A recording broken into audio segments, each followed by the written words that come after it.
This is where I was on the 26th of November. I'd come to London as a journalist to report on an anti-Semitism rally. I was in this cafe, having a breakfast.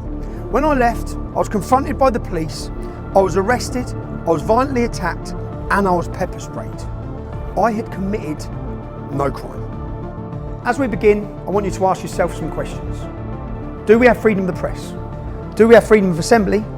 And do we have freedom of speech? Or do we live in a totalitarian state?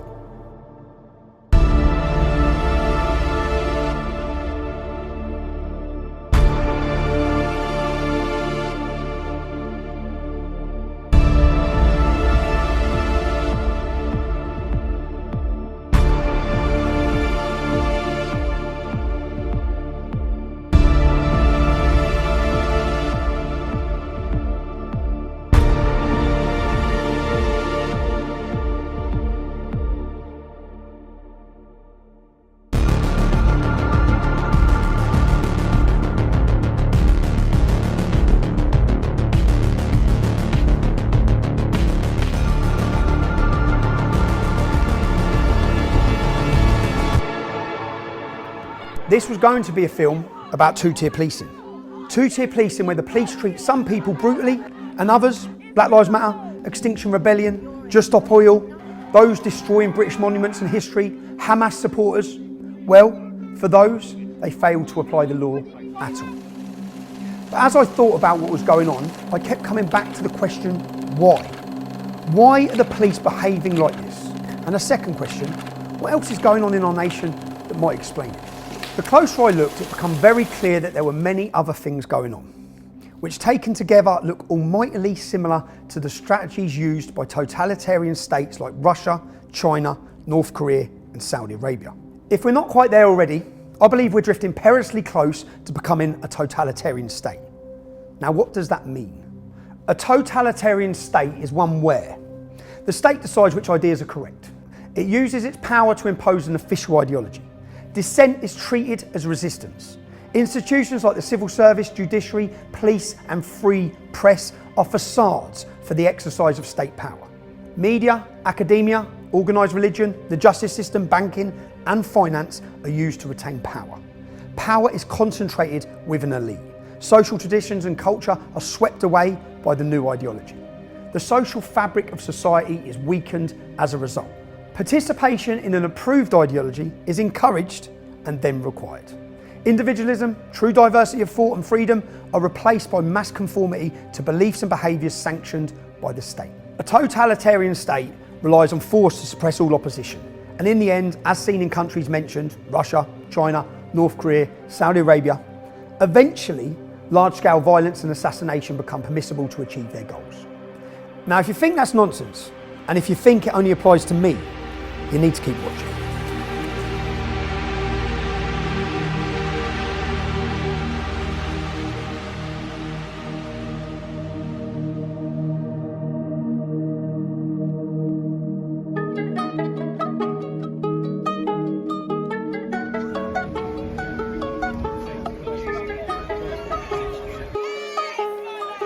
They are protesters from the controversial Just Stop Oil group. Get out, mate, come on. How long are you going to stay here for? Thank you.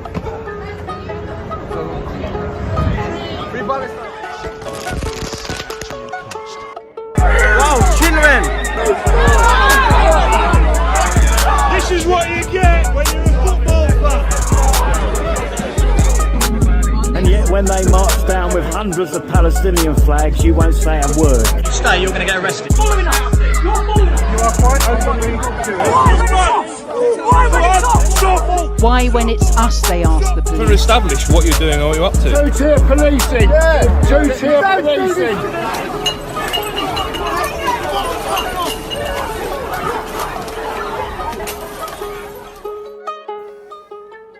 That's right, you can climb on monuments, you can vandalise them, you can block the streets while praying to Allah. You can glue yourself to the road and the police will protect you and bring you water. You can surround the police and they'll release their prisoner. But... Racist! Not in Palestine! You're not in Palestine, you're in England. They're racist. Yes, they are. Yeah. They have a right to protest. And I have a right to stand on my doorstep. It's my property. You can't shout I'm things renting. out Yes, there. I can. No, you can't. The idea that calling a bunch of racists racist is in fact a criminal offence. Because the fact of the matter is, when you're shouting from the river to the sea, you are being racist. And when a gentleman stands on his own front doorstep and shouts out, "You are being racist," then what the police have to do is respect that. Women and children were raped. They were raped. See? That's what you're doing. Yeah? That's what you're doing. Yes. You're not going to win this, mate. You need to stop. And you're not going to win this. This is my property. I live here. Right, They're outside my house. Doesn't matter. You're in a public space. This is my house. I live here. I pay This rent. is your home. They asked the gentleman to respect the demonstration. Well, the police are supposed to respect the counter-demonstration, particularly when the counter-demonstration consists of one person standing in their own doorway, posing a threat to nobody. But that's where we're at. The police are making political choices, political decisions. They're allowing one group to chant and scream whatever slogans they like, and then they arrest or threaten with arrest counter-protest. That can't be right, and it gives us another clue, yet again, of which side the police favour. I'm not getting involved. You're a police officer. You're a police officer. Yeah, I can see that. So why not holding the British laws? They're allowed to have a protest. So they're allowed to say from the river to the sea, Palestine should be free. They're allowed to have a protest, yeah. Are they allowed to say that? As far as I'm aware, yes. Yeah, you've not been told that there's certain slogans that are anti-Semitic. All right, I'm done with this conversation. You don't have the right to speak in the UK. We've seen online censorship. This is now offline censorship, where an individual police officer decides what is acceptable and what is not. We'll find some Jews there. You want the Zionists, you want the blood. What we're saying now, and I'm making it very clear so everyone understands, if those dogs come close to us again, we will see it as an act of aggression and we will kill those dogs, we'll put them down. We saw Hamas supporters shouting death to Jews, saying that Hitler was right, calling for a genocide in Israel. They were left alone.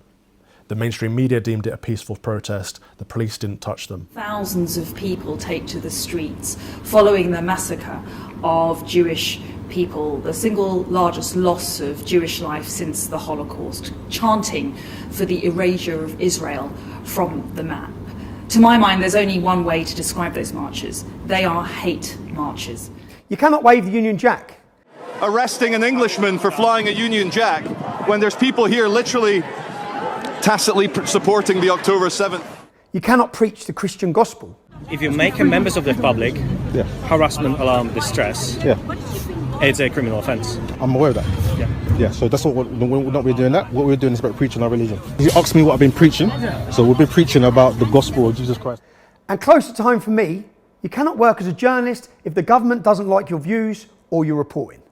I'm here at work. To you that this has got nothing to do with your role as a journalist. But I'm here at work. Your presence here is causing alarm and distress. And you don't if you do not leave and sort out a refund, I will come in and I'll make sure you... What I saw from that demonstration, Tommy being arrested for wanting to report, is a huge intrusion of police powers into journalistic freedom.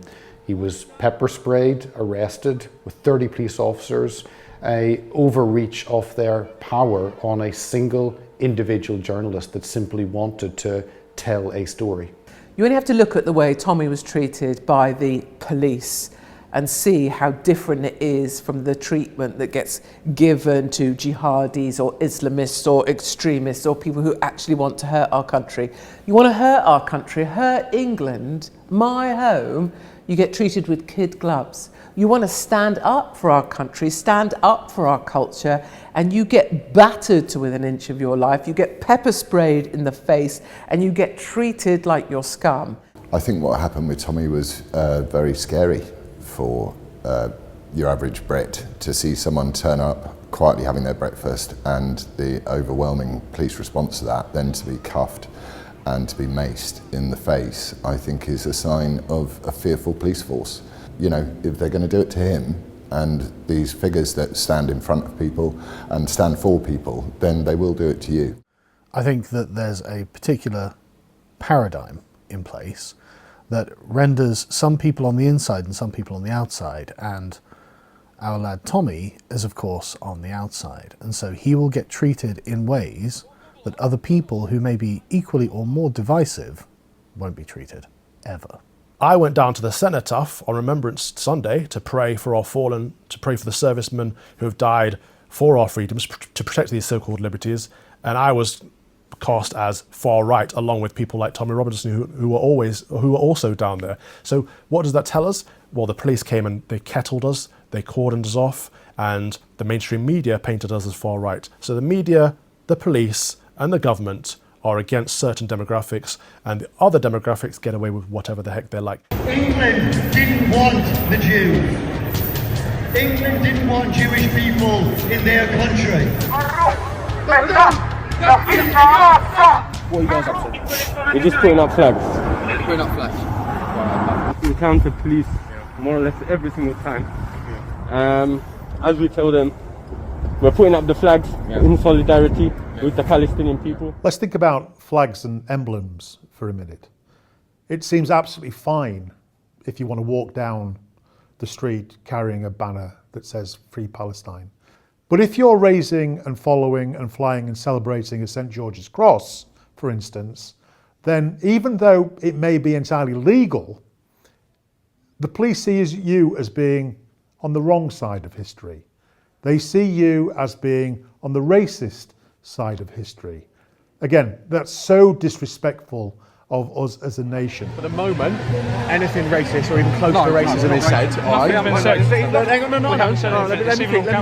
At the moment, anything gets anything close to that, all right, people are going to start getting arrested. You can hold it, you can wave it. It's just we don't want not causing any sort of issues with the barriers. Have your flags just not on the barriers, that's it. And yet when they march down with hundreds of Palestinian flags, you won't say a word. One just went past banging out of the car. You never see fuck all. There's way more of them than there is of us.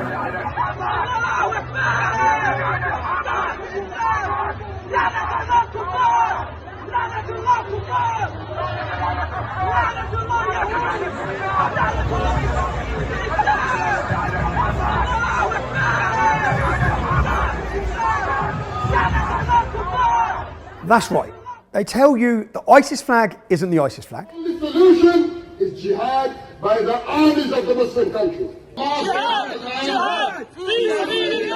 Calling for jihad on the streets of Britain isn't calling for holy war, and beaming anti-Semitic genocidal slogans onto Parliament, that's fine as well. I spoke to the police a minute ago over there, and they said it is an offence to do that. I don't know the particular law. It's an offence. Stop it. But they're not. And this is something I've been warning about for 20 years. There's a two-tier system across this country, one rule for them, another rule for us. It needs to change. Well, there's a two-tier system. The rule of law has got to be implemented equally across all communities. When I'm talking about the two-tier policing system, it seems to be for the Muslim community. Many people have lost their jobs or their promotions for speaking their mind. And Lee Anderson lost his job for telling us what we all know, that the capital streets have been handed over to Islamic mob rule.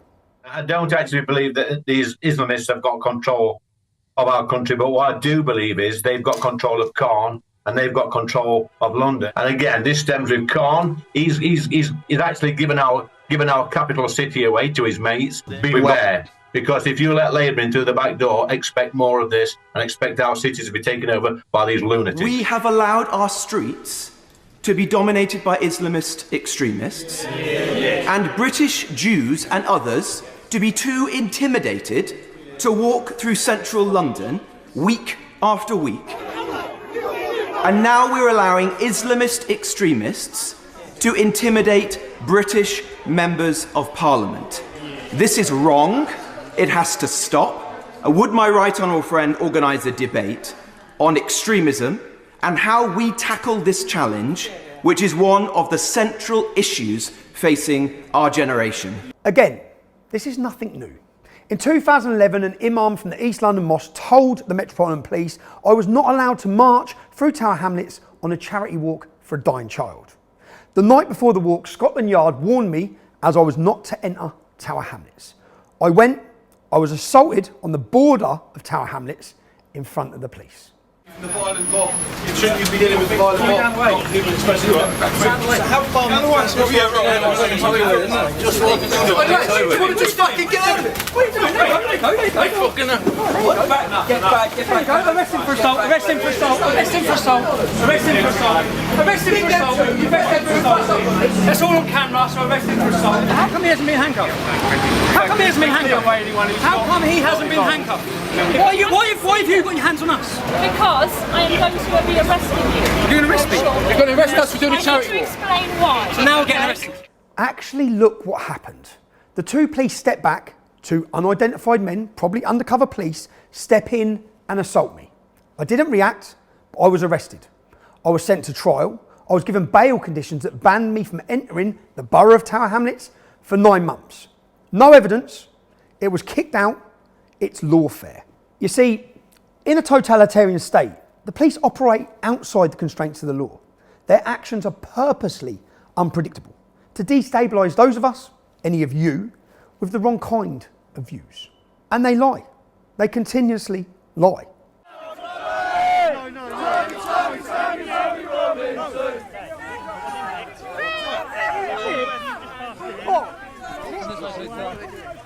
You're stitching him up! You're stitching him up! Take him away! The police said I was carrying an offensive weapon. They fabricate a reason to arrest me. They detain me, they take me to the police station. As soon as I'm there, they drop the case of an offensive weapon. Then they look for something else to arrest me on. Breaching coronavirus regulations. No joke. Again, no evidence, kicked out, lawfare. I think democracy can't function with two-tiered policing. I think a two-tiered justice system and a two-tiered policing system is a existential threat to democracy.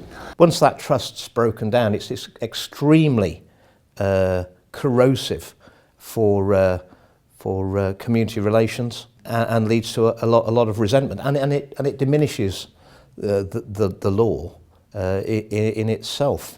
We need to look at a police officer and not have a clue where the political allegiance lies. Now, we can't do that when they adopt the symbols of certain political groups. When they put a rainbow epaulet on their shoulder, or when they turn a police car into a rainbow car. We know which side of the political divide they are on. When they take a soft approach to pro-Palestinian marching and a hard approach on those who protest it, we know which side of the political divide the police are on. And we need to have no idea which side the police are on. In any matter, it's the police's job to uphold the law. That is it.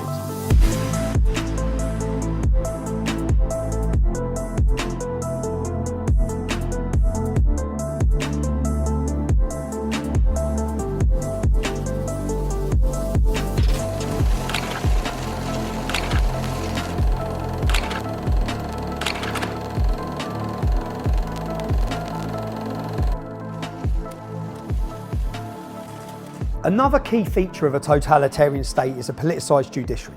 In fact, in a totalitarian state, all the elements of the state are there to create an appearance of a fair process, when in fact, they are a facade of fairness and due process. They are there for the state, not the people, and they are used to advance the causes of the state, however malign or misguided the cause might be. You see, Sam Mellier was imprisoned for 2 years for putting up stickers that said immigration had destroyed Great Britain. Bunny Crean was in prison for 2 years for putting a bacon sandwich outside a mosque. He died in jail during that sentence. While at the same time, 3 women who were found guilty of terror offences weren't even fined. They were given a conditional discharge, totally let off.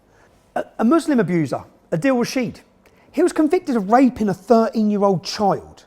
He too, he was let off because he wasn't aware that wasn't allowed because he'd been brought up under the influence of Sharia. Ignorance apparently is an excuse. A recent Newcastle grooming gang, one of them was let off with a community order for raping children. He raped children. He too was let off. Just like the two-tier policing, we have a politicised two-tier judiciary, where the law is not actually the law. The law is whatever the judge decides it is based on who's sitting in front of them. And perhaps most galling for me personally, How are you feeling about the verdict? Oh, suck your mum's fanny. You've got no guilt. Is there any guilt? Is there any guilt, mate? Is there any guilt? back in 2018, I was imprisoned for reporting outside Leeds Crown Court at the end of a trial of now convicted child rapists. But watch this. We grant the extension of time in respect of the finding of contempt in Leeds Crown Court and allow the appeal against that finding for the detailed reasons set out in the judgment, essentially because the process was flawed. That's right. It was found to be an unlawful imprisonment. Morning, Mr. Lennon from ITV, Matthew Hudson. Planning on talking to us at some point. Do you know, can I tell you something? Yeah. I face a contempt charge, yeah, for doing exactly what you just done to me now. Exactly identical what you just done to me. Clearly I couldn't comment on that. No, exactly. I'm being prosecuted by exactly what you've just done. I'm facing charges. I still spent 3 months on solitary confinement before being released. So the public had seen them falsely imprison me. So they had to get me. They took me back to the Old Bailey twice and eventually convicted me again on contempt of court, which I did not commit, by the way. And they gave me another 10 months in prison. So 13 months and then 10 months for asking now convicted paedophiles, how do you feel about your sentence? What's the difference between what I did and what you did? You've now been found in contempt of court. You lost your chance to be You an don't MEP. care. Do you think the myth of Tommy Robinson has just been burst now? You don't care, do you? You don't care that people's freedoms have been taken away. You don't care that a judicial system has just prosecuted someone because of who they are, not what they've done. You don't care, do you? You're a journalist. Do you not care about people's freedoms to report? What do you get for contempt of court? The Daily Mail, the Daily Mirror actually collapsed the trial of Lawfare Belfield for the rape and murder of the child Millie Dowler. Contempt of court. Same, they were fined. Rod Liddell, whilst writing for The Spectator, he actually collapsed the Stephen Lawrence murder trial. The Spectator magazine is being prosecuted for breaching reporting restrictions during the trial of Stephen Lawrence's killers. Gary Dobson and David Norris were described as disgusting racists in an article written by Rod Liddell while the Old Bailey trial was underway. The magazine is accused of breaching a court order preventing prejudicial material being published before jurors reached verdicts. What was his punishment? A fine. You see, we have a politicised judiciary. We have spent £115,000 so far fighting this case. We have received no legal aid. The Muslim paedophiles from the Rochdale grooming case were given £1 million of our money to fight that case. The court ordered that those paedophiles would be deported when they're released from prison. Those paedophiles are still walking around the streets of our country. And bring it back to my arrest in November last year. It's important to understand the process is the punishment. I had to go to court 7 times, and every time I had to go, it cost me thousands of pounds. My freedom was taken. My ability to work was taken from me. The cost was £60,000. And what was the outcome? The arrest was unlawful. The bail conditions were unlawful. The entire thing was unlawful. Police officers lied in their statements, fabricated paperwork. They lost all their body-worn video footage. That's right, every police officer you see with a body camera on, they all lost it. The dog ate my homework, Your Honour. So have we won? Or have they won? They physically attacked me, they pepper sprayed me, they banned me from my capital city for 6 months, they financially bleed me. The point I want people to understand is I've just said I've won, yeah? Have we won? Do we have freedom? For the last 6 months, I've been banned from entering my capital city. Whilst jihadists have took over our capital city week in, week out, with the grace of the police allowing them to, I've had my restrictions, my right to a family life. I even went to court to ask if I could take my children to the Christmas lights turn on, and I was refused that opportunity. For the last 6 months, I've had to go to a Muslim police officer and ask permission to come into my own capital city, of which one of the meetings was to interview a member of parliament. That Muslim police officer refused that request. That is a police state. That is not freedom. What's been ruled on is that the arrest was unlawful, pepper spraying was unlawful. They arrested me on my daughter's birthday. Yeah? On my daughter's birthday, that's now unlawful. Their bail conditions are unlawful. This is about lawfare. The process is the punishment. Our eyes have been opened because of the internet age. We can see precisely what's going on before they spin it. And then we can compare the narratives of the true events that we saw with our own eyes versus what they want us to believe. And there's always more rules. Rules that superficially sound reasonable enough. Non-crime hate speech. No one wants hate, right? But those rules are simply weaponised to silence people again. And the people with the wrong kind of views. In Russia last year, 400 people were arrested for things that they said on social media. 400 people in Russia. Obviously, this country is very different. How many people do you think were arrested in Britain for things they said on social media last year? Go on. Take a guess. I've no idea. 3,300. Really? Arrested for what they'd said on social media? Yeah. Much of this current obsession by the police with what we say and think, even in the privacy of our own homes, even on social media, even as banter amongst friends, is based on this thing called the Allport scale. Now, the Allport scale was written by a psychologist in the 1950s to show where genocide comes from. And he has a 5-step program, if you like, which begins with contrary speech.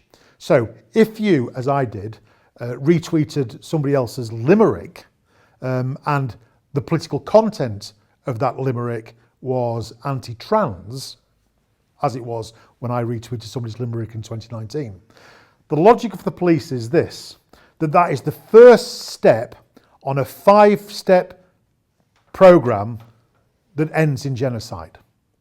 They say that without necessary intervention at step 1, you'll move to step 2, which is indirect discrimination against people of a group. And then if it's not stopped there, it'll move to step 3, which is direct discrimination. And then step 4, which is violence. And finally, step 5, which is terrorism, genocide, and murder.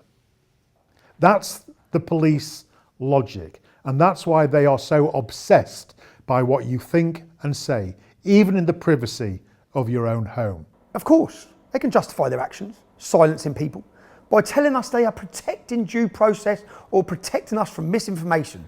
But as Robert Kennedy says, there is no time in history when the people censoring speech were the good guys. And he points out, a government that has the capacity to silence its opponents has the power to commit any kind of atrocity. And when they want to, they just create more legislation, like the Online Safety Act brought into effect in October last year. It's always for our own good. The benevolent government protecting society from the extremists. That's how they sell it to you. So what is the future of journalism in the UK? It's increased censorship. The Online Safety Bill censors online content.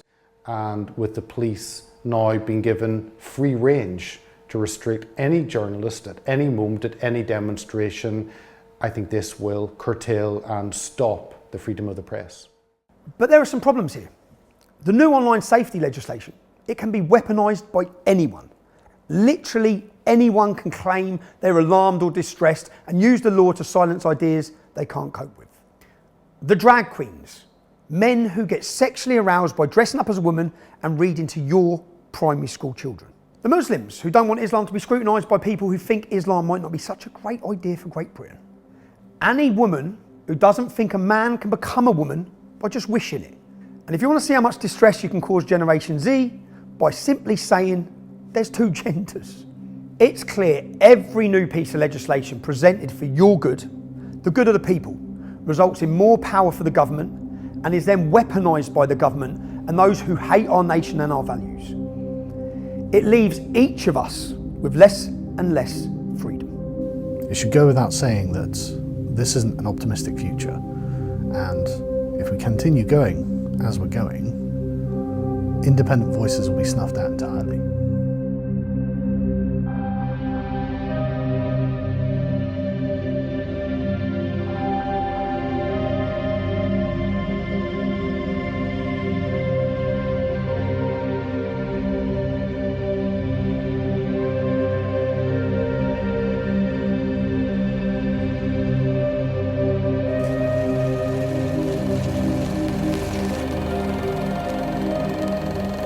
Another feature straight out of the communist totalitarian playbook is the use of security services to spy on its own citizens.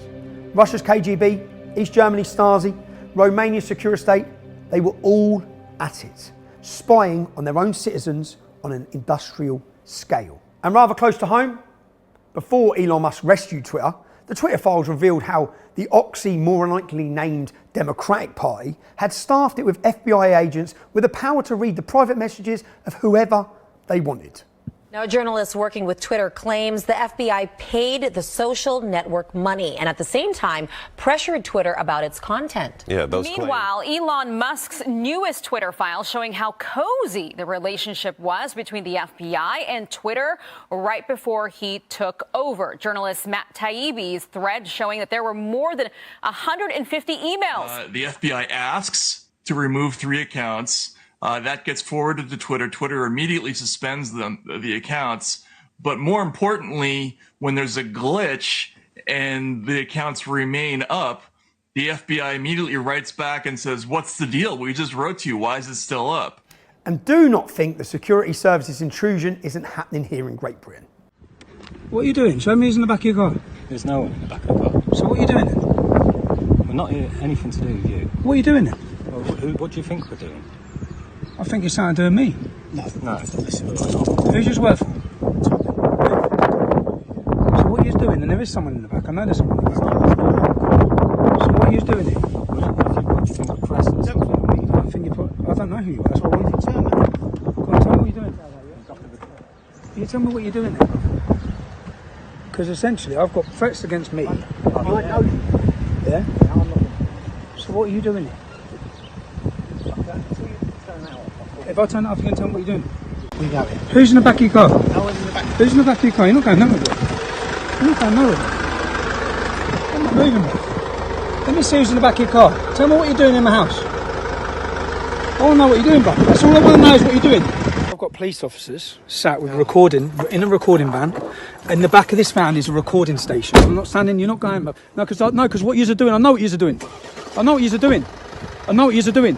They're sat in the back of their van. This is recording devices. The whole of this back thing, because he just opened it up when I got him out. The whole of this back thing is recording where they're pointing there because what this is has been a setup. These police officers setting me up.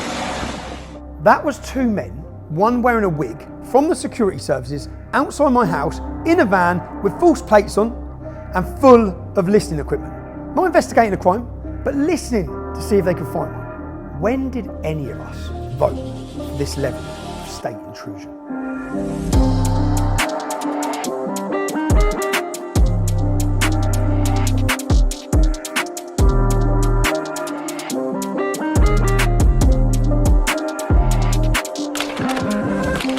Of course, to maintain control, every totalitarian state must control what you hear, what the people hear. And the government learned that the media, big tech, and the British people were easy to control. Pay the media and big tech, terrify the people, label misinformation anything and everything you don't agree with, demonise and arrest anyone who doesn't comply. Just look how that worked with COVID. The anti-vaxxers, dangerous obsessives. I don't want them sitting next to me in the theatre. I don't want them standing next to me at the theatre bar. I don't want them next to me or anywhere near me or even in the same carriage on the train. Frankly, if you're not vaccinated at the moment and you're eligible and you've got no health reason for not being vaccinated, you're not just irresponsible. I mean, you're an idiot. Welcome to BBC Verify. Like you said, we are a team of investigative journalists here at the BBC. We are also a new brand and we are a physical location above the newsroom in London. And the point of the team, as you said, is to verify video, to fact check, to counter disinformation and to analyse really complex stories so we can get to the truth of what's going on. And look what happens to independent journalists. The Voice of Wales reporting at a vaccine centre. We saw how the media were manipulating everything, and then we saw a gap in the market for truth, honest media. Yeah, for truth, which is quite mad. So that's why we thought, well, let's just form our own media. You know, let's be the media. People in Wales aren't getting the truth. We can give it to them. with yourselves, if you faced opposition to your journalism from the police, can you give me the worst example of this? Worst example would have to be Cwmbran, wouldn't it? It absolutely is Cwmbran. We went to report on, there was, when all the vaccine centres were, people were going to attempt to serve papers, we heard that this was going on. We went down to this one in Cwmbran. There was only 3 people there. We were separate from them. Yeah, and it was all calm. It was all nice. They went in, they were polite. They weren't aggressive at all. Nope. And it went on for about an hour. Yep. And then all of a sudden, a chief inspector turned up, Martin Smith, is it? And he turned up and inflamed it all, as he does. He knew we were there. We've got friends inside the cops who give us information and ex-police officers. They said there's no way a chief inspector would have come down for 3 protesters. He's there for you, and that's what it was. He was absolutely there for us. He instructed people to leave. He said to leave the doorway, and he said, "Could you please, if you want to protest, could you please stand over there in the designated protest area," which is still on the land. We moved because we're just there filming, not involved, not engaged. We moved. One guy kind of refused to move, and the order was given to arrest everybody. And then that included us. Yeah, and that was after we'd shown them our press passes. Right, at this moment in time, it's 1:32 and you are under arrest for aggravated trespassing. You don't have to say anything, but I may harm your defence if you do not mention when questioned something which you later lie in court. We're here filming. Anything you do say may be given in evidence, okay? Okay, we're literally only here filming though. We're media. We are literally media. We're not part of this group. We was informed that this was happening, so we came down. Right, okay. So the first charge that we had was aggravated trespass. Yep. That's what they said. And then in the middle of the night, it was changed to fraud. Fraud, 2 counts of fraud. And that then gave them permission to break into our homes. They took your car, they took tripods, they took microphones. I don't know what a microphone... Everything you do, you work with. Everything we do, I work Correct. with. They let us go. Stan was my lift. We travelled up together.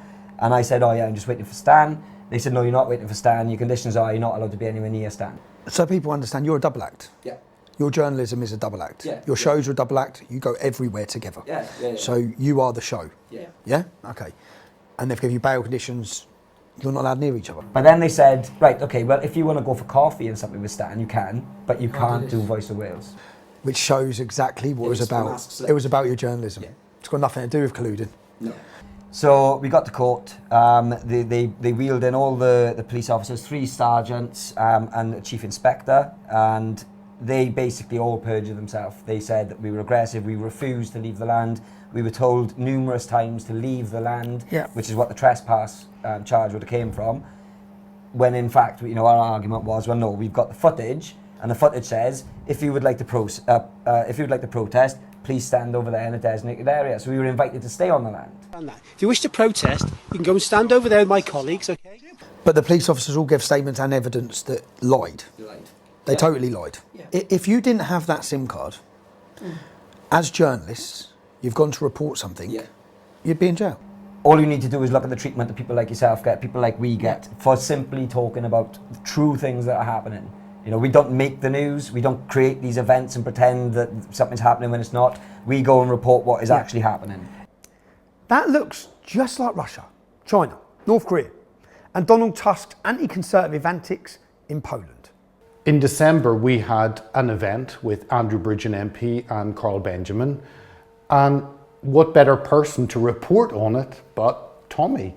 You rely on other journalists, other media outlets promoting what you're doing, discussing it. It was an event holding the line, challenge the narrative, looking at free speech. So I get a call from DC Shah, police officer, and he wants to know information about the event. He then goes away.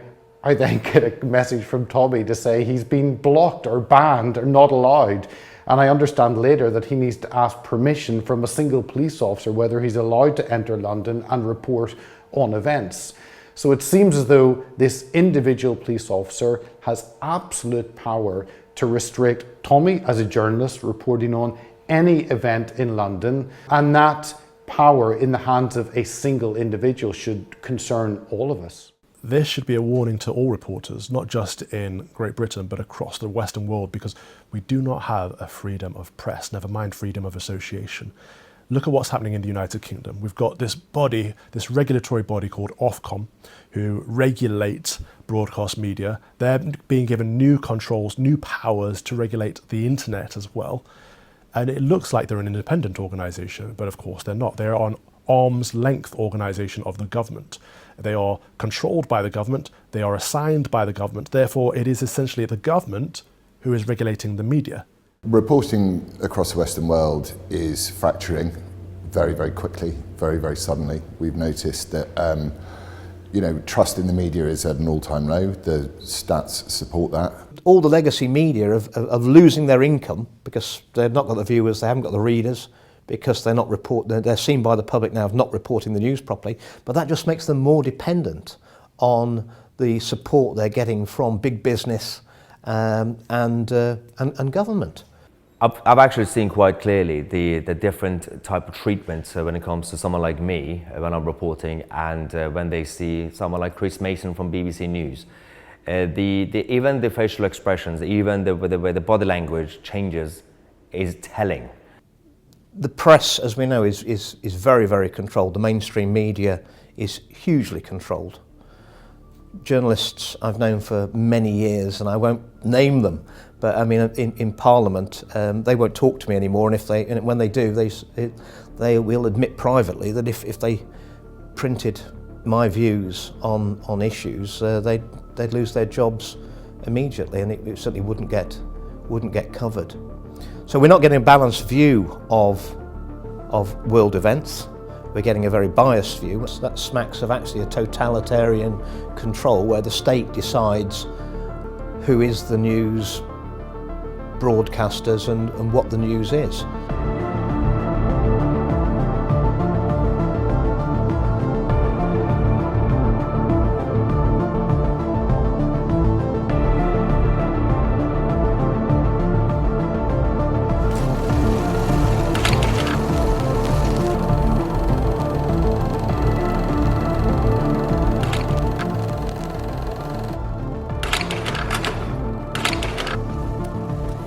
Well, with controlled media, you can inject propaganda into the population on a daily basis and indoctrinate them all. You can hammer away pumping out the same messages. COVID's going to kill you. The vaccine's 100% safe and effective. Global warming is going to kill us all. Mass immigration and diversity are our greatest strengths. And if you can control what people hear, very soon you can control what many people think. Many people, not all. We are the Behavioural Insights team, the world's first nudge unit. We generate and apply behavioural insights to help people lead better lives and support communities. The government set up a unit to manipulate you in 2010, the Behavioural Insights team known as the Nudge Unit. Its sole purpose is to work out how to get you to do what they want. With COVID, they decided fear was the best tactic. Let's bring you more on the latest infection numbers and the number of people who've died. Yes, and the most shocking thing actually is the number of people who have died. The United Kingdom's death toll from the coronavirus has risen by 1/5, that's 20%. The latest number of deaths in the UK is higher than any daily total reported by either Italy or Spain. 13,258 people are in hospital with coronavirus, and 28,734 people have died. They weaponised fear against you to terrify you, so they could get you to stay in your house, wear a mask, be in a bubble, take the shot, take the vaccine. Even though the data showed as early as May 2020, just 3 months in, that for the healthy people under 55, there was minimal risk, but they shut the country down anyway. I think we've been taken over by what's becoming a totalitarian state, which is based on very bad science, in fact false science, and there's a fraud behind a lot of it. And they said the vaccine was 100% safe and effective. Well, Mr. Speaker, let me first say that I believe COVID vaccines are indeed safe and effective. The vaccines have all been through and met the necessary safety and quality standards. I've just had a vaccine for COVID. Vaccines being rolled out in the UK are not just safe, but they make you safe. They're saving lives and protecting people. It's not just your own life you'll be saving, it's other people's lives too. Trust the science and get on with it. This is a safe and effective vaccine. Except it wasn't, was it? The media played along and only told one side of the story and shut down many respected scientists who did not agree with the approach and wanted to warn us about the possible COVID vaccine harm. But they didn't manage to silence everyone. But what is almost certainly, and if you allow me to say this, LaQuesta, what my own research has found, and this is something that is probably a likely contributory factor, is that the COVID mRNA vaccines do carry a cardiovascular risk. And I've actually called for the suspension of this pending an inquiry, because there's a lot of uncertainty at the moment about what's causing the excess deaths. Yeah, someone at the BBC booked Dr. Malhotra to talk about statins, but he was determined to let us know about the vaccine harms. The all-party parliamentary group on the pandemic response heard about the terrible effects of weaponising fear. Have a read of The State of Fear by Laura Dodsworth. And of course, they kept hammering away about the danger of the far right. That's from the Prime Minister Rishi Sunak. He says this, I conclude rather unsurprisingly that there is a greater violent threat from the far right. Just would like to pick up on that point, because MI5, 67% of terror attacks on their books since 2018 are Islamist attacks. 3/4 of all MI5 cases are from Islamists. The Batley Grammar School protest, that wasn't the far right. The anti-Semitism boom we've seen in Britain since October 7th, that wasn't the far right. David Amos was murdered, not by somebody from the far right. Mike Freer forced out of politics by an arson attack, that wasn't the far right. Just Stop Oil, presumably, they're not the far right. Fear again. Every announcement they make, the far right gets a special mention. Where are this far right? You know, the real fascists. Because by the government's own security services, they tell them that 90% of the people on the terror watch list, 90% are followers of Islam. That's 40,000 potential terrorists they would know about. Not to mention the ones they don't know about. Are you scared? You have no, I'm not scared. No?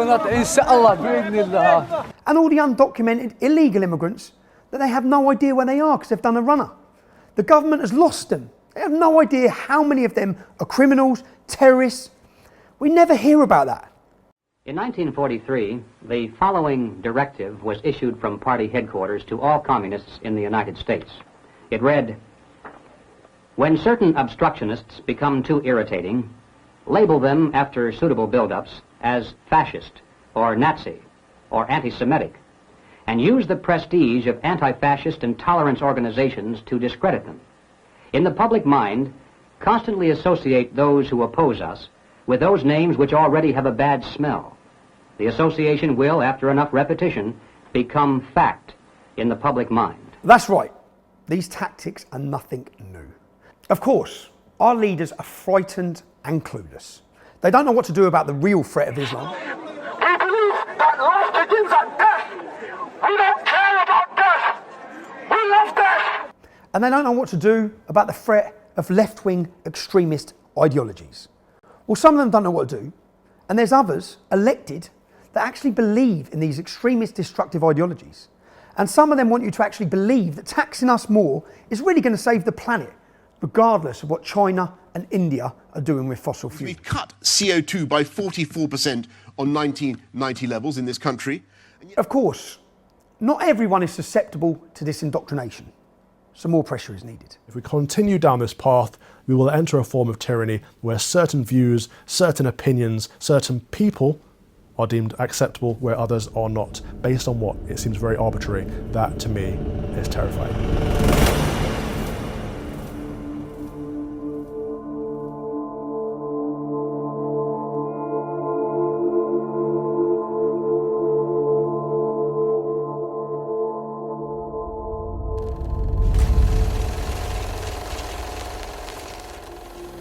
You see, another piece of the architecture of a totalitarian state is to use the citizens to turn on each other. After years of increasing social isolation, people retreat into the online world, building echo chambers, polarised, angry, faceless discourse. We were all potential fertile ground for mass formation. The stay-at-home mandates during the COVID madness was perhaps the last piece of this. And lonely, socially isolated individuals, often stuck in meaningless jobs, carrying the fear and anxiety of the monsters created by the state. In this case, the fear of COVID. Frustrated by ever-increasing restrictions on their freedoms and the destabilising effect of ever-changing rules. Well, with the right nudging, they can be made to do pretty much anything. Says you may not come within 2 meters of me. I'm walking past you. Because you're a dickhead without a mask. You're a cunt putting people's lives at risk. Asked her to wear a fucking mask. Like, seriously, woman who won't wear your mask, who don't wear your gloves, who don't practice social distancing. Wear your fucking mask. How else do you think people were made to come out on the streets, on their doorsteps, and clap for the NHS when their appointments and treatments were being cancelled? How else do you think the people were turned into zealots? They turned on those who did not believe. They turned on the people who would not comply. What happens when they, your neighbours, start breaking lockdown rules, with the police receiving 200,000 tip-offs? You see, people brainwashed during COVID. People only given one message, continuously given that message by controlled media. Lonely, socially isolated, frightened people. People who perhaps have little meaning in their jobs will take up the cause for the state. These people are desperate for meaning. They're desperate and they crave a master. They want to be told what to do, and they see forcing others to comply as their virtue.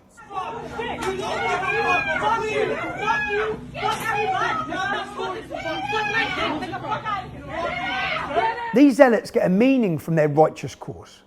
They become part of a group.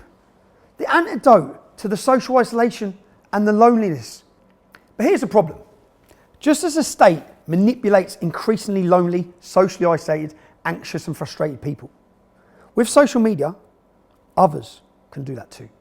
Sometimes the government let it run. Extinction Rebellion, Just Stop Oil. Why do they let it run? Because it's broadly in the direction they want things to go. And sometimes they let it run because they're frightened to confront it, like the Black Lives Matter marches or the transgender movement, even though they know it's nonsense, it's dangerous. And sometimes they let it run for decades, as with Islam, incompatible with Western liberal democracy, because they're too frightened and too clueless to confront it.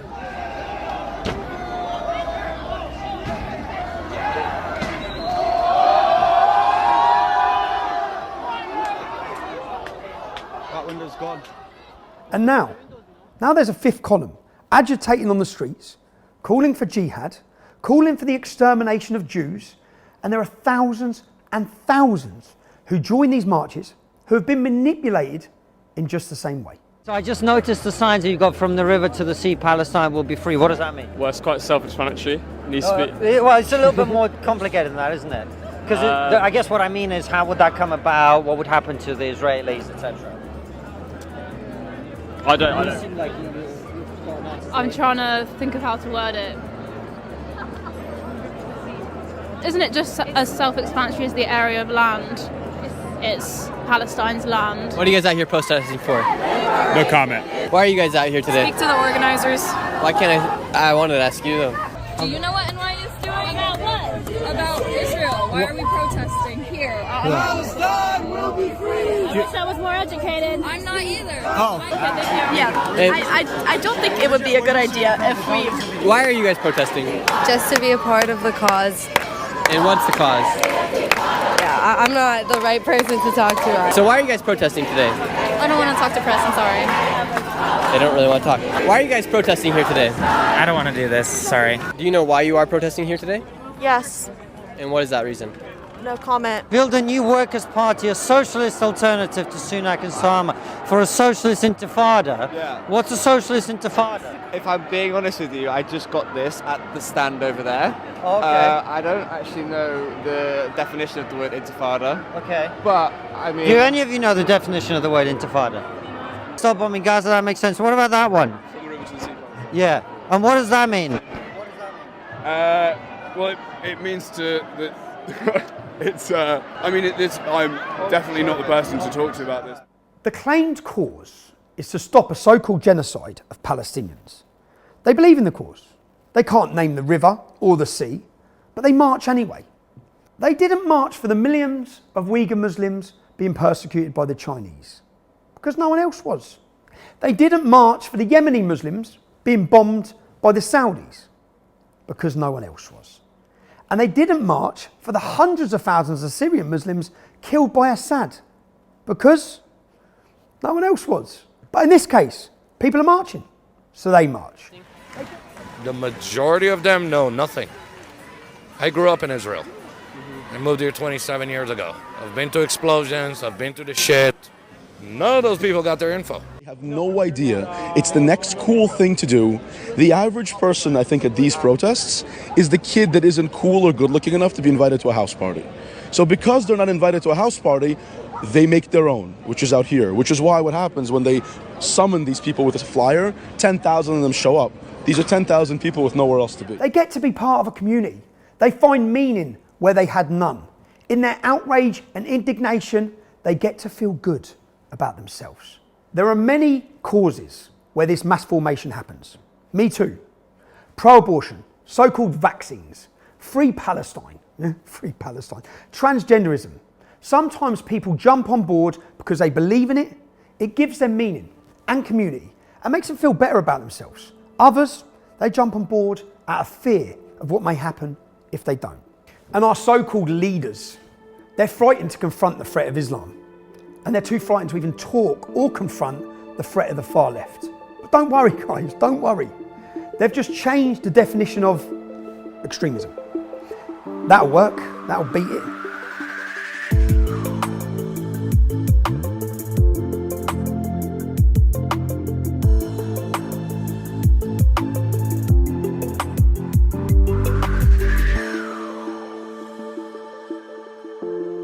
Of course, not everyone is caught up in this mass formation. Not everyone can be manipulated quite so easily. And not everyone will comply with the government deciding what ideas are correct and telling people what they have to think. So they have to have consequence for dissent, for non-compliance. There has to be a consequence for speaking out. And the government will decide what non-compliance is. The government will decide what you're allowed to say. As the cost of speaking out increases, fewer people are prepared to speak out. Everyone should get the message, and a spiral of submission and compliance should follow. Perfect. Well, that's the theory. But the government know they have to be careful. Make non-compliance costly enough to crush dissent, but not so costly that they create martyrs. Create one Spartacus, and you may have a revolt on your hands. Every day brings new studies, new findings that confirm the last 2 years of life in the Western world as a blizzard of lies. Keep in mind, Tony Blair is the one who's been advocating for vaccine passports, digital identification through COVID, and all of these measures. Either we stand for free speech, in which some people will take offence, some people won't, or we don't, right? There's no scientific evidence. Sadiq Khan rubbished the evidence and had it rewritten to serve his own needs. No one voted it. It's the beginning and bringing in of a surveillance state, and he's trying to make noises so that I can't say that. Every one of them lost their jobs for the wrong kind of views. And politicians are no exception. Will the Prime Minister instruct the Department of Education to order schools to stop indoctrinating our children and to concentrate on their duty of care to protect them? Suella Braverman, Lee Anderson, Andrew Bridgen, they all lost their jobs for challenging the approved government narrative. You may not actually care about the people you've just seen, but it's not actually about them. This targeted persecution, it could land on your doorstep at any time. I'm in Wales in a village called Furness. I'm at the Stradey Park Hotel, where last summer in 2023, the Home Office made a decision to house 300 male unvetted migrants in a village with a population of 400 people. There were concerns from the local population. They decided to come out and protest about it. Now, the police's job in a democracy, in a democratic society, is to protect the rights of the citizens to protest, for legal and lawful protests. We're now going to meet some members of this community to find out if that's what the police did.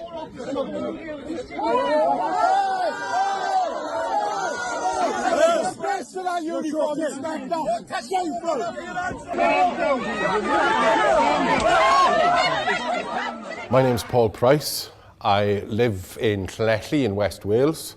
The last time I did vote, I voted Labour. I'm Helen Thomas and I'm 52 years of age. I live in Furness, Llanelli. I used to vote for Labour. My name is Joel Fuller. I was born in Furness, Llanelli. I'm 77 years of age, and last time I voted was for Conservative. My name is Peter May. I'm 57 this year. I'm from Port Hennett in Swansea. and I voted Conservative. My name is Mark Sheehan. I was formerly a Royal Marine. I've been a police officer. I live in Bellinville, very close by, 60 years old, and last election I voted for Boris Johnson, Conservative. Our local 4-star hotel was going to be turned into a migrant hostel, housing 230 people in 77 bedrooms. And what was your concern with that? Safety, the strain on NHS, the strain on all our services, because we have no facilities, we've got no A&E. Yeah. Our hospital is only a minor injury unit. Okay. And the worry for safety of my children and children in the area. They're mostly undocumented males that are arriving here by dinghy from France. Why are they arriving here undocumented? Why aren't they going through the proper channels? That rings alarm bells in my head. And looking at Ireland's a little taster of what's potentially going to come here, and Ireland's in trouble. It was a really peaceful protest People until singing the police. Songs. Yeah. And it was like the whole community just come together. There was a massive feeling of love. It was great. It was really nice until that day. There was no trouble at that hotel. No policeman was ever punched in the face, kicked, spat at, and yet they behaved all the time as though we were terrorists almost. It was just crazy. My daughter got pushed to the ground. How old was your daughter? My daughter was 9 at the time. So I didn't know where my daughter was at this point either. Okay. And I was just shouting, like, you know, where's my daughter? And trying to get to my daughter.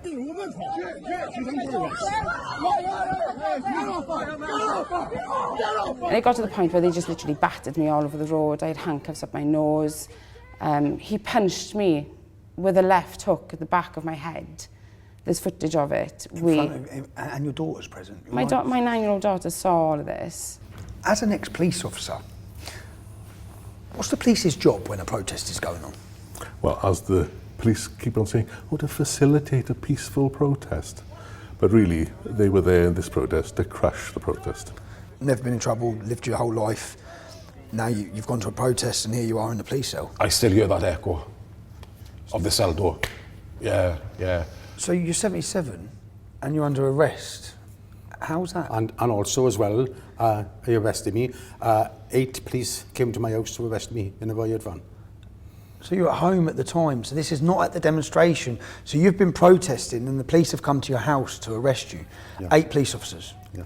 In a marked riot van. Yeah. Have you ever been arrested like that before? No. No, have you ever been arrested before? No, never been in trouble before. I was assured by the chief inspector before I got into that car that I would be home by the morning. And I wasn't. 21 hours they kept me in there. My wife is a barrister and I'm legally trained as well. And there were all these people who'd been arrested and then they were given, I think, well, similar to you, given bail conditions to prevent them protesting at all. Protesting, going anywhere within, not even allowed to protest online. Yeah, not even allowed to talk about it. Not even allowed to talk about it. Not to engage in any protest. Yeah. Related activity relating to the Stradley Park Hotel, either in person or online. Yeah, couldn't go on any social media, messaging anybody, nothing. So you couldn't talk, or you couldn't even post your opinion on social media? No. So not to go within 100 metres of Stradley Park Hotel? Yeah.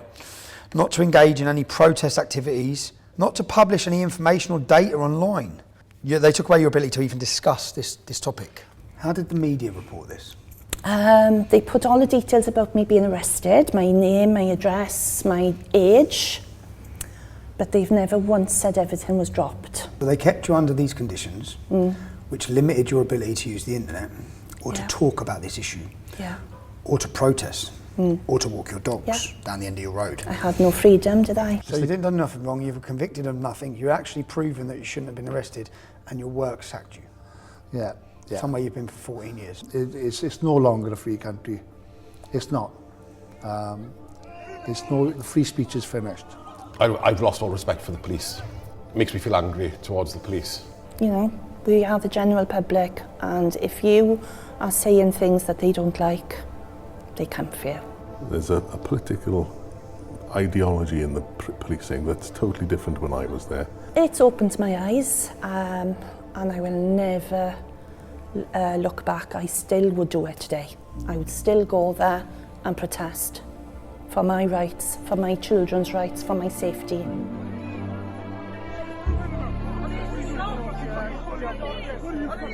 Depending on your ideological stance, the police will arrest Twitter or X users for mean tweets, criticism of identity politics, and even memes. If you're consistent and hold dear that this country was built on the foundation of the battle of ideas, when this is diminished, where you sit politically becomes obsolete. Freedom of movement, freedom of speech, I'm not sure we have those anymore in this country. Certainly not to the extent that people think we have, and certainly those freedoms, rights are under threat as they've never been before. I disagree with every word you said, but I will go to the death to defend your right to say it. I think that's very important. And I think we want to remember it, and I think we want to live it. You see, allowing people to speak freely runs the risk that government policies will be scrutinised and criticised. And it also runs the risk that government's intent and their incompetence will be exposed. In my High Court ruling of 2020, Mr. Justice Knowles gave the starkest warning about the current state of policing. He said, in this country, we have never had a Stasi, a Cheka or a Gestapo. I think that what Mr. Justice Knowles saw was a trajectory. I think that he saw that without intervention, without activism, without political change, that we were heading toward a police force which was a political police force that would judge people not based upon whether they had or had not committed a criminal offence, but would go up against people because they held the wrong political views. I've now got 2 police officers and a mental health nurse coming to see me because I went to the church and spoke to my local priest about what happened to the bishop in Australia and said, are we Christians supposed to take a stand? I'm not calling for violence or anything like that, never once said it because there's no allegation. Now look again. Just for the benefit of everyone that's going to see this is discrimination against Christians right now. Because if I was Islamic and I said anything along them lines, you wouldn't care. You allow hate preachers in this country to preach the killing of homosexuals and that, and now you're on my door because I said Christians need to take a stand. I ain't calling for violence. I'm just calling to take a stand. Why do you think that you would be treated any differently? Because I've got a mental health nurse and 2 PCs, not PCSOs, come to my house, that's why. The modus operandi of the state is clear. First, they ridicule you, demonise, ostracise you. Then they deplatform you, they debank you. Then they use lawfare. They use lawfare to persecute you with the law. Then they change the law. Just to try and get you, they literally change the law. And as with my arrest last November, then they just ignore the law. They lie. They fabricate charges and impose bail conditions to restrict where you can go, what you can do, who you can talk to. And for all of this, of course, they bankrupt you. They target you financially. But there is nothing more dangerous than a person who has nothing left to lose. I mean, once the establishment move against you, their reach is absolutely immense. Life starts getting very difficult once you go against the narrative. Sir, why have you been arrested? Because I write it down. Hamas is terrorist organization. That's it. That's it. What did it say on your sign? What did it say on your sign? Hamas is terrorist. Hamas is terrorist. When they attack me, when they assault me, I never assault back, never. You never react. In the video, you get violently attacked. Yeah, never react. You've always got your hands up. Yeah. Have the police been there when at times that you've been attacked? Many times. Always. Always police is there. When they come, they still attacking me. They still assaulted me. They saying, yeah, you should live here. When you want to come back again, we arrested you. They give you a dispersal order. Exactly. In UK law, terrorist. The Terrorism Act 2000, when someone shows exactly. support for a terrorist organisation. Exactly. Someone when showing that supporting their terrorist organisation, going to be 14-year prison. Yeah. They show what they do, harassing me and pushing me back. When the police are there and people are violently attacking you, have the police arrested any of those people at the time? Never.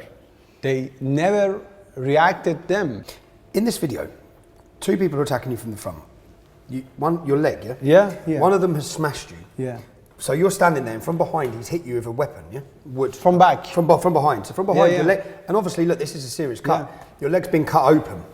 When the police have turned up and this is happening, what were the police's actions to the men that were attacking you? Nothing. They violently attack you, and the police then attack you. And especially when I de-arrested, I saw the guy which is attacking me.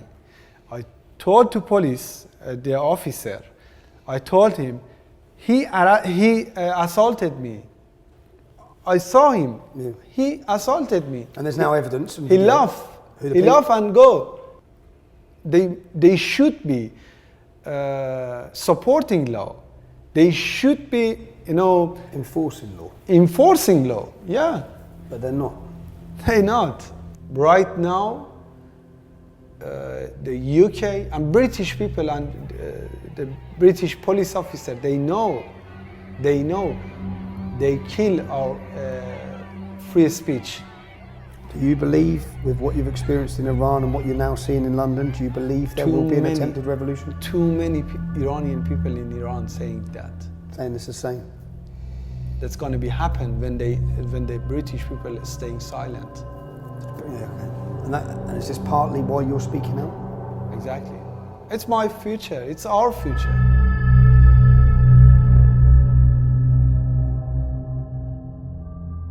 That is Nayak Ghorbani. He's from Iran. He is all too familiar with police brutality. Arrested for holding a banner announcing UK government policy. That Hamas are a terrorist organisation. They actually are prescribed as a terrorist organisation. They arrest and continue to persecute him because they can't cope with the Hamas-loving protesters. Rather than deal with the problem, they arrest and prosecute the people highlighting the problem. Enoch Powell said over half a century ago, above all, people are disposed to mistake predicting troubles for causing troubles and even for desiring troubles. If only they love to think. If only people wouldn't talk about it, it probably wouldn't happen. So rather than deal with the people causing the trouble, what he's saying is they deal with the people talking about the trouble. And if all these tactics fail to silence the dissidents, well, according to UNESCO, almost 100 journalists were killed in 2018. Hundreds are in prisons. And when media workers are targeted, societies as a whole pay a price. Saudi state television reporting this evening that journalist Jamal Khashoggi is dead. Where the prison service has announced that the jailed Kremlin critic Alexei Navalny has died. In a statement, it said he felt unwell after a walk and almost immediately lost consciousness. Reporter Danny Casolaro was found dead over the weekend in a motel in Martinsburg, West Virginia. Local authorities quickly ruled his death a suicide. You felt like a fall guy. I mean, you'd been set up, haven't you? A man under pressure. He'd once said, "I will probably be found dead in the woods." Within days of this appearance at the committee, that's exactly what happened.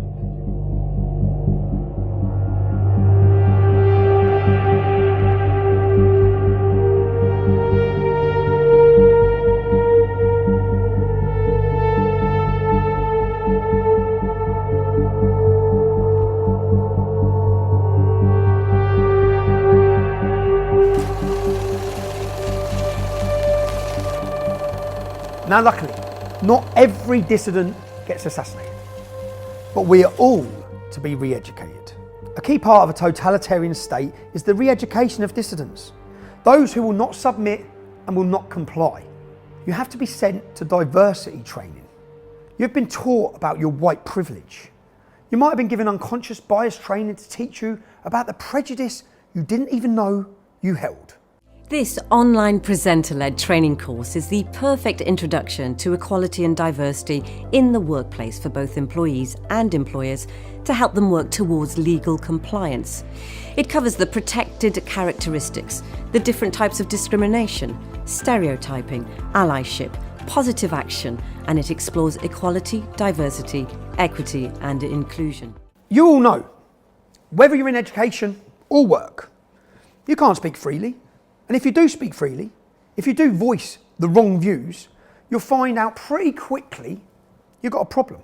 So, how long have we got until people who resisted mandated medical treatments, people who want an end to mass immigration, People who believe only a woman can give birth and everyone with a penis is a bloke. How long till you have your freedom taken and you're sent for re-education, just like the Uyghur Muslims, until you repent and you comply? Right now, there are over 3 million people in concentration camps in East Turkestan. The government will say that those numbers are exaggerated, that they are re-educating Muslim terrorists and political dissidents.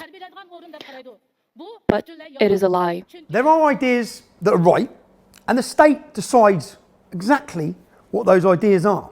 Anything else is viewed as dissent, and dissent must be crushed. We are going to get to a point where more ordinary people who right now, they're complacent and they're busy with their own lives, they're going to see what's going to happen, and at that point it's going to be potentially too late. The reason we're actually criticizing the establishment is because we want them to be better. We're not anarchists. We want to prevent any sort of upcoming civil war, but at that point it might be too late. And as Winston Churchill said, the truth, you can deride it, you can criticize it, you can ridicule it, but at the end of the day it's still there, and it is the truth.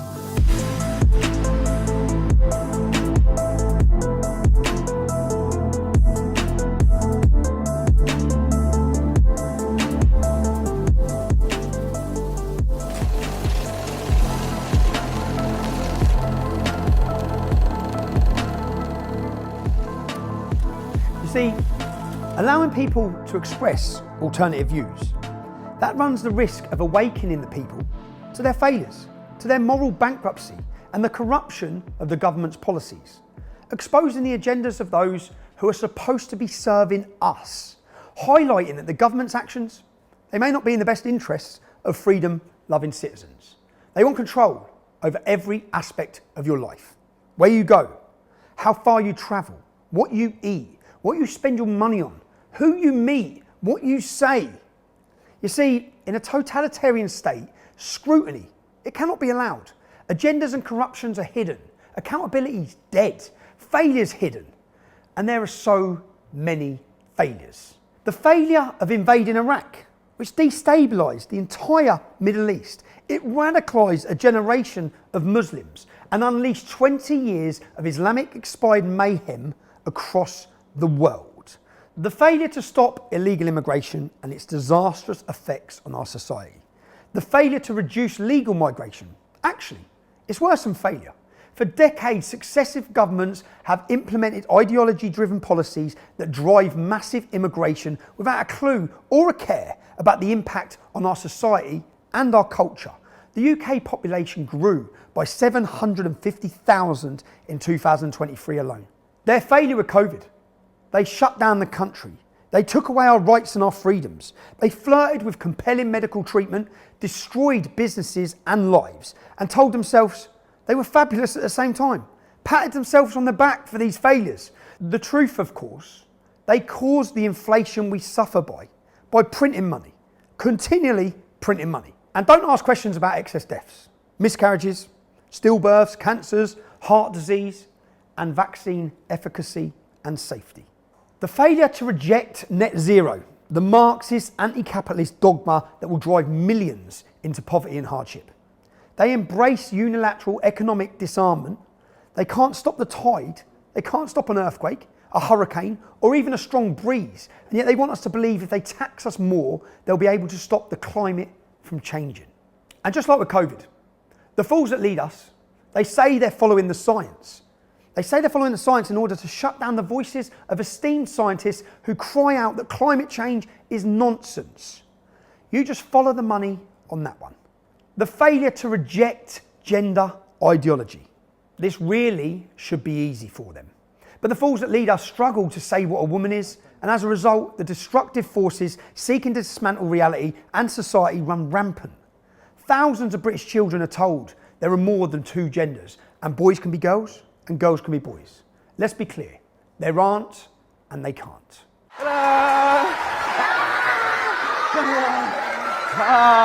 Well, it's the report that's rocked Britain. It's called Asleep at the Wheel, and it's found that children are being seriously compromised over the spread of trans ideology in schools. Now, among the findings were that at least 28% of secondary schools do not have single-sex toilets, and some 60% of students are allowed to participate in whatever sport they like, regardless of whether they match that gender. Only 39 out of 154 schools replied to researchers that they would inform parents if a child said they wanted to change their gender. Some 87 schools said they would tell the parents. And today, as part of the World Book Day celebrations, we've been hosting sessions from Drag Queen Storytime. If you want to wear an item of clothing and it makes you happy, please do it. It's just one person in one outfit, and you just got to learn to love everybody. If you want to change a culture, if you want to destroy a culture, then the place to start is teacher training. And when you think of it, to permeate the whole curriculum with issues of gender, race and class, it does exactly that. Drag queen go, shimmy, shimmy, shimmy. Mass psychosis and gender dysphoria destroys so many vulnerable children's lives. The failure to achieve peace. They squandered the opportunity for peace that came from the collapse of the Soviet Union. They reduce the geopolitical discourse to a Punch and Judy show. They want us to believe Putin is entirely evil and the West is Santa Claus. But people know about their broken promises, letting ex-Soviet nations join NATO and join the European Union. People know the CIA caused the Maidan revolution to get rid of the pro-Russian leader of Ukraine. People know about the West's biological warfare laboratories across Ukraine. I'm not on Putin's side, but our leaders orchestrate conflict and take us towards war. So why is the government implementing a totalitarian state? Because they're terrified of their failures being exposed. While our leaders tremble and hide in their Westminster bunkers, the people of Britain, who they're supposed to be serving, they live and die with the consequences of government failures. So many failures. We could be looking at the decay of Western civilization.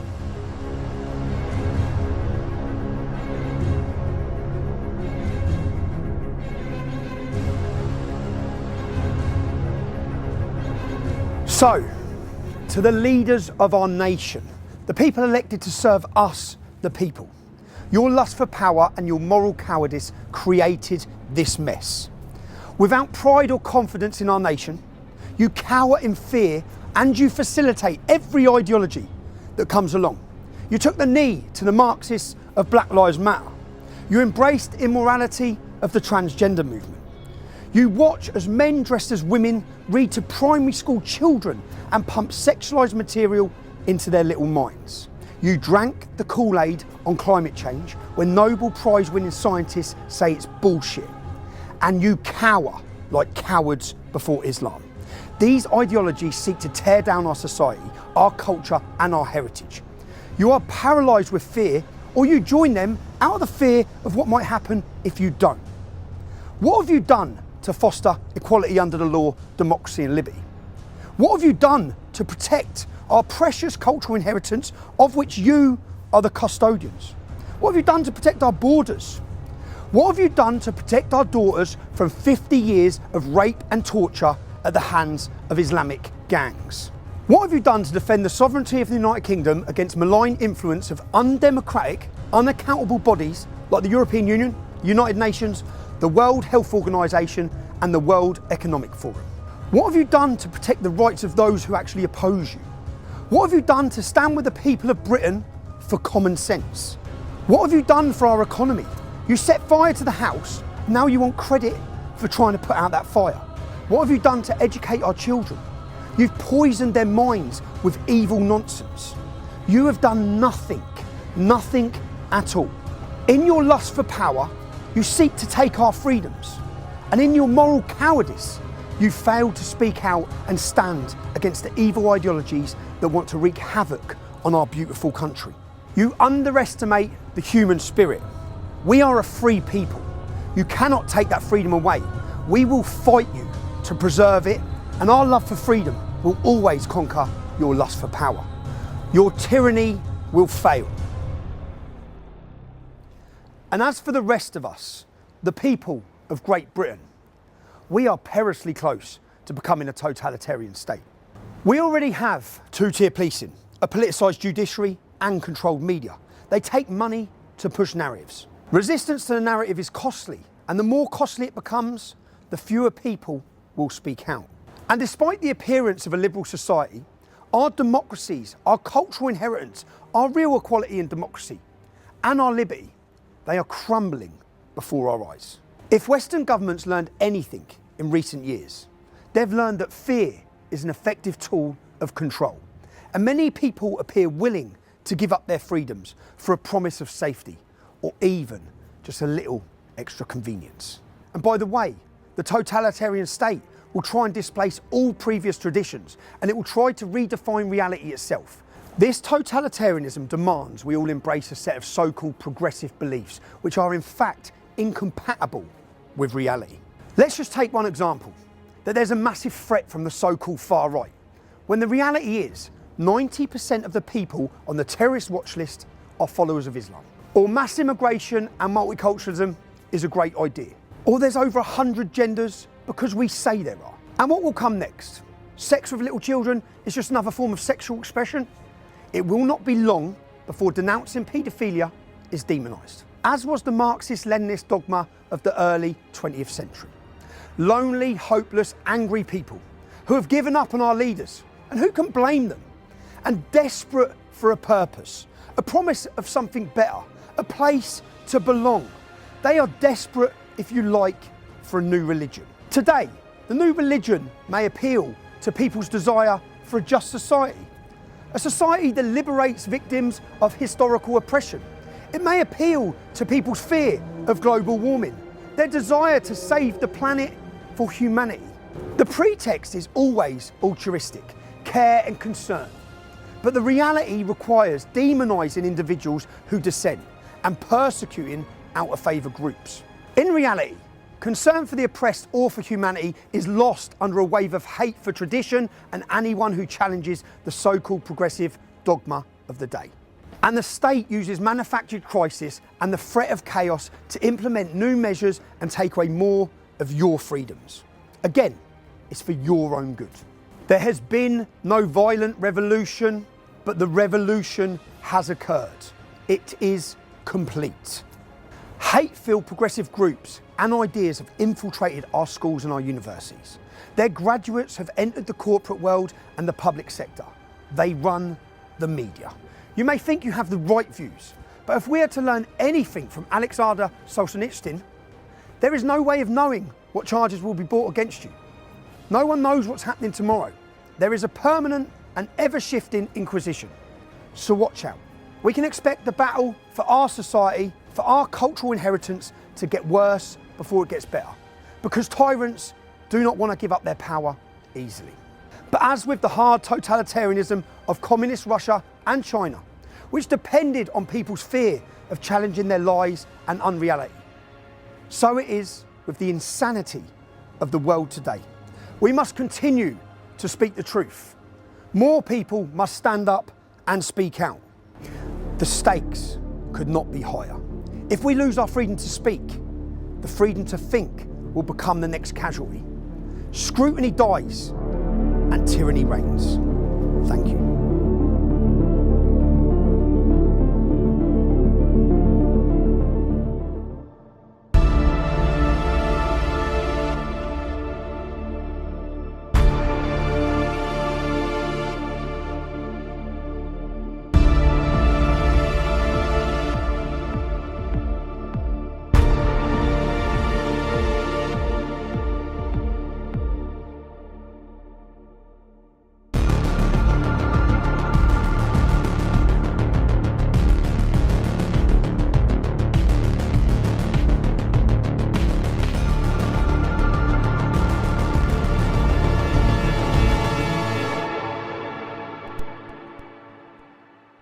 To restore faith in the British public, the head must be removed from the snake.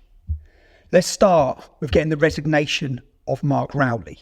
If you're angered and frustrated by what you've seen, please go to resignmarkrowley.com. We will hand this petition in our thousands at our next event on July the 27th in London.